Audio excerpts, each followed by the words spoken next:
नमस्कार साथियों, एक बार फिर से आप सभी का स्वागत है आपके अपने YouTube चैनल पर। आज EPS 95 पेंशन को लेकर जो अपडेट आया है उसके बारे में विस्तार से चर्चा करेंगे।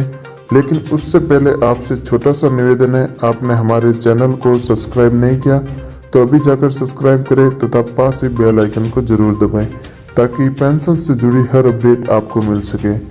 सन 2014 में माननीय प्रधानमंत्री महोदय आपने कम से कम पेंशन की राशि 1000 से बढ़ाने की घोषणा की, लेकिन इसके साथ ही सन 2014 में ही योजना के नियमों में बदलाव कर पेंशन राशि की गणना जो पिछले 12 महीनों के औसत वेतन पर निर्धारित की जाती थी उसे 60 महीने कर दिया गया था, जिससे पेंशन की राशि भी कम हो गई।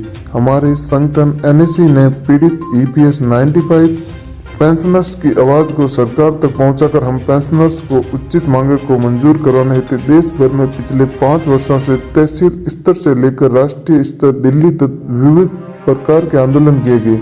माननीय श्रम मंत्री जी के साथ NSE के प्रतिनिधियों की कई बैठकें संपन्न हुई तथा माननीय श्रम मंत्री महोदय ने हमारी बातें ध्यान से सुनी।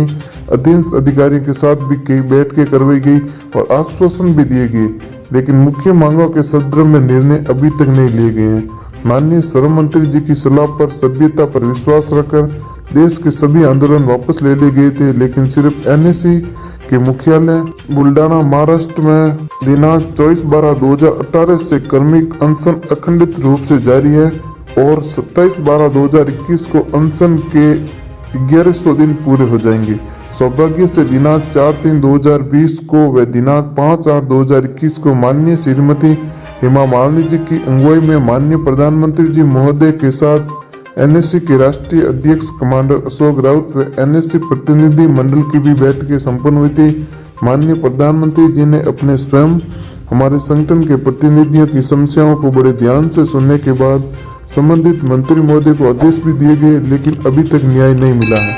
अब पेंशनर्स की मांगों को शीघ्र मंजूर करवाने हेतु EPS 95 पेंशन की गंभीर समस्याओं, पेंशनर्स में व्यापक रोष एवं बढ़ती हुई मृत्यु दर को देखते हुए माननीय प्रधानमंत्री जी महोदय आप तक सरकार तक पेंशन धारकों की करुणा भरी पुकार को पहुंचाकर मांगों को मंजूर करवाने हेतु EPS 95 पेंशनर्स बचाओ राष्ट्रव्यापी अभियान शुरू किया गया है।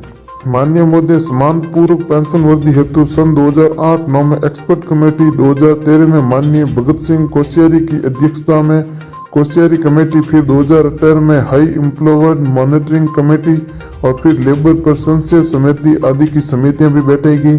मिनिमम पेंशन के विषय पर EPFO द्वारा कहा जाता है कि यह सेल्फ फंडेड स्कीम है, लेकिन सत्य यह है कि सरकार का अंशदान 1971 की पुरानी स्कीम में 1.16% तथा आज भी 1.16% ही है।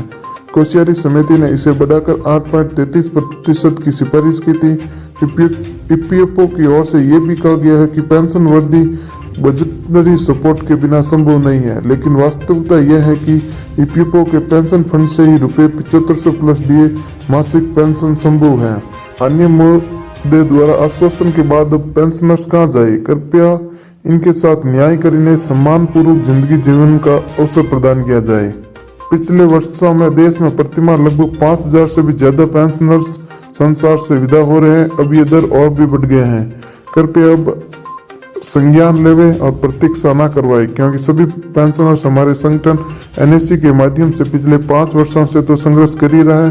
अब अधिकांश पेंशनर्स जीवन के लिए अंतिम पड़ाव पर हैं। वे उम्र 65 वर्ष है, उससे अधिक ज्यादा ही है। व्यक्ति की औसत उम्र 70 वर्ष है। उस हिसाब से कम 5 वर्ष तो हमें सम्मान पूर्वक जीवन जीने का हक प्रदान किया जाए। और अब की इस नए शुभ अवसर पर पेंशन वृद्धि व मेडिकल सुविधाएं का ऐतिहासिक निर्णय घोषित करें, जिससे देश के 70 लाख पेंशनर्स को जीवनदान प्रदान करे। हमें कृतार्थ करे, आपकी अति कृपा होगी।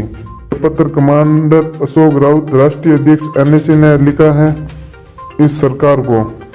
और भी ऐसी खबरें जानने के लिए हमारे चैनल को सब्सक्राइब जरूर करें। And press the bell icon. Never miss an update.